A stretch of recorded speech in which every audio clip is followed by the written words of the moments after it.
अब वो खबर जो पिछले करीब एक हफ्ते से सुर्खियों में लगातार बनी हुई है। हम बात कर रहे हैं एक्टर सैफ अली खान की। सैफ फिलहाल ठीक है और अपने घर पर हैं, लेकिन उनकी मुश्किलें अभी और बढ़ सकती है।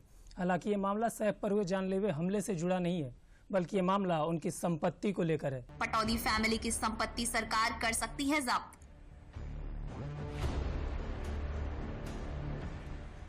एक्टर सैफ अली खान पर मानो इन दिनों मुश्किलें पहाड़ बनकर टूट पड़ी हों। सैफ पर अभी हाल ही में जानलेवा हमला हुआ था, जिससे वो अभी उबर भी नहीं पाए हैं कि उनके लिए एक और झटका देने वाली खबर आ गई। अटकलों का बाजार इन सवालों से गर्म है। क्या सैफ के पटौदी परिवार की पुश्तैनी संपत्तियां जब्त हो जाएंगी? आखिर ये संपत्ति शत्रु संपत्ति क्यों कही जा रही है? ये पूरा मामला क्या है, हम आपको विस्तार से समझाएंगे। लेकिन इससे पहले आप ये समझिए कि अटकलें लगाई क्यों जा रही हैं, इसकी शुरुआत कैसे हुई। मध्य प्रदेश के हाईकोर्ट में सैफ अली खान की संपत्ति पर शत्रु संपत्ति का मामला चल रहा है। इस मामले में हाईकोर्ट ने सैफ अली खान, उनकी मां शर्मिला टैगोर, बहनें सोहा और सब अली खान और पटौदी की बहन सबीहा सुल्तान को शत्रु संपत्ति के मामले में अपीलीय प्राधिकरण के पास पक्ष रखने का आदेश दिया था। इसके लिए एक्टर सैफ और उनके परिवार को 30 दिन का समय दिया गया था। ये समय बीत जाने के बाद भी परिवार के किसी भी सदस्य ने संपत्ति पर अपना दावा पेश नहीं किया। लिहाजा मध्य प्रदेश हाईकोर्ट ने एक फैसला देते हुए 2015 में इन संपत्तियों पर लगाए गए रोक को हटा दिया। कोर्ट के इस फैसले के बाद शत्रु संपत्ति अधिनियम 1968 के तहत इन संपत्तियों के अधिग्रहण का रास्ता खुल गया है। दरअसल सैफ अली खान के परिवार की करीब 15,000 करोड़ की संपत्ति भोपाल के कोहे फिजा से चिकलोद तक फैली है। ये संपत्ति सैफ अली खान और शर्मिला टैगोर के परिवार की बताई जाती है। करीब 100 एकड़ की जमीन पर 1.5 लाख लोग रह रहे हैं, लेकिन इस संपत्ति को शत्रु संपत्ति की श्रेणी में रखा जाता है। अब आप सोच रहे होंगे कि ये संपत्ति शत्रु संपत्ति में क्यों रखी गई है, तो इसके लिए आपको समझना पड़ेगा शत्रु संपत्ति है क्या, तब आपको पूरा मामला भी समझ में आएगा।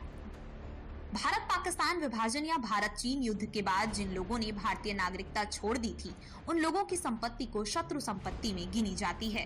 भोपाल रियासत के नवाब हमीदुल्लाह खान की बड़ी बेटी आबिदा सुल्तान पाकिस्तान चली गई थी। इस वजह से पटौदी परिवार की संपत्ति को शत्रु संपत्ति में रखा जा रहा है। कोर्ट के फैसले के बाद अब इस जमीन पर सरकार के जब्त करने का रास्ता साफ हो गया है। हालांकि पटौदी परिवार के पास से डिवीजन बेंच में चुनौती देने का विकल्प बचा हुआ है। दरअसल भोपाल रियासत की ऐतिहासिक जमीन पर 10 सालों से स्टे लगा हुआ था। मध्य प्रदेश हाईकोर्ट जबलपुर ने सैफ और उनके परिवार को संपत्ति पर दावा पेश करने का समय भी दिया, लेकिन मियाद पूरी होने तक सैफ के परिवार की तरफ से कोई दावा पेश ही नहीं किया गया, जो इस केस में स्टे हटाने का सबसे बड़ा आधार बना। अब सैफ की जिन संपत्तियों पर जब्त होने का खतरा मंडरा रहा है, उसमें उनकी भोपाल और रायसेन की प्रॉपर्टीज शामिल हैं, जिनमें फ्लैग स्टाफ हाउस, नूरुस सबा पैलेस, दारुस सलाम, हबीबी का बंगला, अहमदाबाद पैलेस, कोहे फिजा शामिल हैं। इनमें से फ्लैग स्टाफ हाउस में ही सैफ ने अपना बचपन बिताया था। सैफ की ये जो संपत्तियां हैं, इन सबको मिलाकर इनकी कीमत करीब 15,000 करोड़ रुपए की बताई जा रही है। अब इन संपत्तियों के पीछे का इतिहास भी जान लेते हैं, क्योंकि इसमें कारण भी छिपा हुआ है, जिसके तहत ये संपत्तियां एक्टर सैफ अली खान की बताई जा रही हैं। 1947 तक भोपाल एक रियासत थी और नवाब हमीदुल्लाह खान इसके अंतिम नवाब थे, जो मंसूर अली खान पटौदी के नाना थे, और उनकी 3 बेटियां थीं, जिनमें से आबिदा सुल्तान 1950 में पाकिस्तान चली गई थी। उनकी दूसरी बेटी साजिदा सुल्तान भारत में ही रही और उन्होंने सैफ अली खान के दादा नवाब इफ्तिखार अली खान पटौदी से शादी की। इसके बाद 2019 में कोर्ट ने साजिदा सुल्तान को कानूनी उत्तराधिकारी के रूप में मान्यता दी और सैफ अली खान को संपत्तियों का एक हिस्सा विरासत में मिला था। लेकिन सैफ की दादी की बड़ी बहन आबिदा सुल्तान के पाकिस्तान जाने की वजह से उनकी प्रॉपर्टी शत्रु संपत्ति अधिनियम के तहत सरकार के दावे का केंद्र बन गई थी और अब इस पर से स्टे भी हटा दिया गया है।